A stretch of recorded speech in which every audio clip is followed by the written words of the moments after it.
கொஞ்சம் விவரம் குறைவான ஒரு ஆளை கூட முட்டாள் என்று சொல்லுகிறோம். அது அவருடைய இயல்பு, அவ்வளவுதான். அப்ப நம்ம யாரெல்லாம் முட்டாள்னு சொல்றோம், நான் எதுலாம் அறிவாளியோ அதை தெரியாத ஒருத்தனை முட்டாள்னு சொல்றோம். நான் யாரெல்லாம் அறிவாளின்னு சொல்றேன், எனக்கு தெரியாத ஒன்றை இவன் தெரிந்து வைத்திருந்தால் அவன் அறிவாளி. இப்படித்தான் நம்முடைய உறவுகள் எல்லாத்திலையும் நம்ம வைக்கிறோம். ஒவ்வொருத்தரும் ஒவ்வொரு மாதிரி, சரியா? உங்களை பொறுத்த வரைக்கும் கோபிநாத்துக்கு 4-5 விஷயம் தெரியும். எங்க அம்மாவை பொறுத்த வரைக்கும் இன்னும் கூட விவரம் இல்லாம இவன் இருக்கானேங்கிற கவலையில தான் எங்க அம்மா சாமி கும்பிடுது. ஃபேன் சுவிட்ச் எங்கன்னு தெரியல, லைட்டு சுவிட்ச் எங்கன்னு தெரியல, நீ எல்லாம் எப்படிப்பா பொழைக்க போற, எது பொழைக்க போறியா? இந்த பக்கம் ஒருத்தர் பேசிட்டு பாரு, ஐயா நீங்க தமிழ்நாட்டை சொத்தியா, எப்படியோ உடம்பு பாத்துக்கையா அப்படிம்பாரு.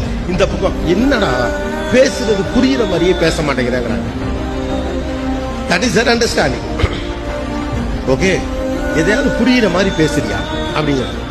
அப்ப அம்மாவுக்கு அவர்கள் புரிதல் இருந்து உங்களை பற்றின ஒரு அபிப்பிராயம் இருக்கு, மனைவிக்கு அவர்களுடைய புரிதல் இருந்து உங்களுடைய அபிப்பிராயம் இருக்கு. மனிதர்களை நீங்கள் புரிந்து கொண்டபடி செயல்பட வேண்டும் என்று எதிர்பார்க்கிறார்.